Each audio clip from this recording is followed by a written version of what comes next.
இருக்கும்போதே அவங்கள நல்லா பார்த்துக்கங்க. இறந்ததுக்கப்புறம் படையல், சாமி கும்பிட்றது, வருஷ அஞ்சலி பண்ணுறது, இதுக்கெல்லாம் நிறைய பேருக்கு செய்யுது. இதனால் அவங்க திரும்பி வரப்போகிறது கிடையாது. ஹாய் ஹலோ வணக்கம், கதைகள் தமிழோடு உங்களிடம் உரையாடுறது உங்கள் அன்பு தோழி விஜயா. கிராமத்தில் ஒரு அம்மாவும் பையனும் இருக்காங்க. அந்த அம்மாவுக்கு ஒரு கண்ணு தான் தெரியும். அது ஏன்னு அந்த பையனுக்கு தெரியாது. அந்த பையனுக்கு 2 கண்களுமே தெரியும். அதனாலயே என்னமோ தான் எங்கே போனாலும் தன்னோட அம்மா கூட போகிறது கிடையாது. தனியாகவே போயிட்டு வருவான். ஏன்னா அவன் கூட இருக்கிறவங்கலாம் உங்கள் அம்மாவுக்கு ஒரு கண்ணு தான் தெரியும், ஒரு கண் தான் தெரியும் அப்படின்னு வம்பிழுப்பாங்க. இதனால் அவங்க அம்மா எவ்வளோ கஷ்டப்பட்டு வேலைக்கு போயிட்டு வந்தாலும் எங்கேயாவது ஒரு இடத்துக்கு போகலாம் வான்னு சொல்லி கூப்பிட்டா அந்த பையன் போகிறது கிடையாது.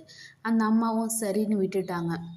அந்த பையன் தன் அம்மா கூட மட்டும்தான் போக மாட்டான். ஆனால் தன் அம்மா சம்பாதிக்கிற காசை வாங்கி நல்லா படித்தான், ட்ரெஸ்ஸு வாங்கிக்கிட்டான், நல்லா சாப்பிட ஆரம்பித்தான், நல்லா படித்து முன்னேறி வந்து ஒரு அதிகாரி ஆயிட்டான்.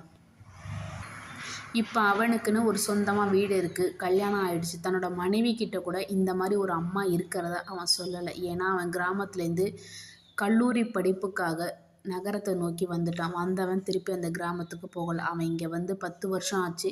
அவங்க அம்மாவையும் போய் பார்க்கல, அவங்க அம்மாவுக்கு கால் கூட பண்ணலை. ஆனால் அவங்க அம்மாவுக்கு தெரியும் அந்த அட்ரஸ்ஸு.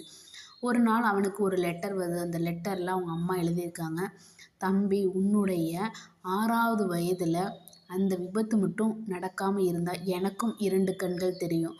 உனக்கு கண் போனதுனால என் கண்ணை உனக்கு கொடுத்தேன். ஆனால் இன்றைக்கி நீ சொந்த வீட்டில் இருந்தும் நான் வாடகை வீட்டில் இருக்கேன்.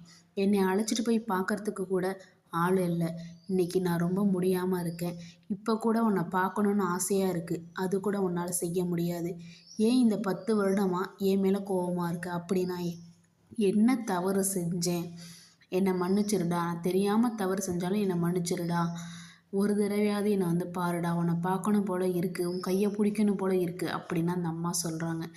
எழுதியிருக்கிறத படித்த உடனே அவனுக்கு அழுக வந்துருச்சு. தன்னோட மனைவி கிட்ட சொல்லாத கதைகள் அனைத்தையும் சொல்கிறான். அந்த மனைவி திட்டுறாங்க. இவ்வளோ கஷ்டப்பட்டு அந்த அம்மா வளர்த்துருக்காங்க, ஆனால் உங்கள் அம்மாவை பற்றி ஏன் இதுவரை என்கிட்ட சொன்னதில்லை? வாங்க நம்ம போய் உங்கள் அம்மாவை அழைச்சிட்டு வரலாம் அப்படின்னு சொல்லிட்டு அந்த ஊருக்கு போகிறாங்க. போனால் தான் தெரியுது அந்த அம்மா இறந்தே 10 நாள் ஆயிடுச்சுன்னு சொல்லிட்டு. அந்த அம்மா அந்த பையனை ரொம்ப நல்லா வளர்த்தாங்க. எதுக்கும் ஏங்க விடலை. தான் சொந்த வீட்டை விற்று தன்னோட கண்ணை எடுத்து தான் பையனுக்கு வச்சாங்க. ஆனால் அந்த பையன் திருப்பி என்ன செஞ்சான்? ஒரு சின்ன ஒரு நெருப்பு, ஒரு கொல்லி கூட அந்த அம்மாவுக்கு வைக்கலை. ஆனால் இப்போ எல்லாருமே அப்படி தான். நம்ம அம்மா எவ்வளோ கஷ்டப்பட்டு நம்மளை வளர்ப்பாங்க, அப்பா கஷ்டப்பட்டு வளர்ப்பாங்க. அவங்களுக்கு திருப்பி செய்கிற நம்மளோட கடமைகளை கூட திருப்பி செய்கிறது கிடையாது.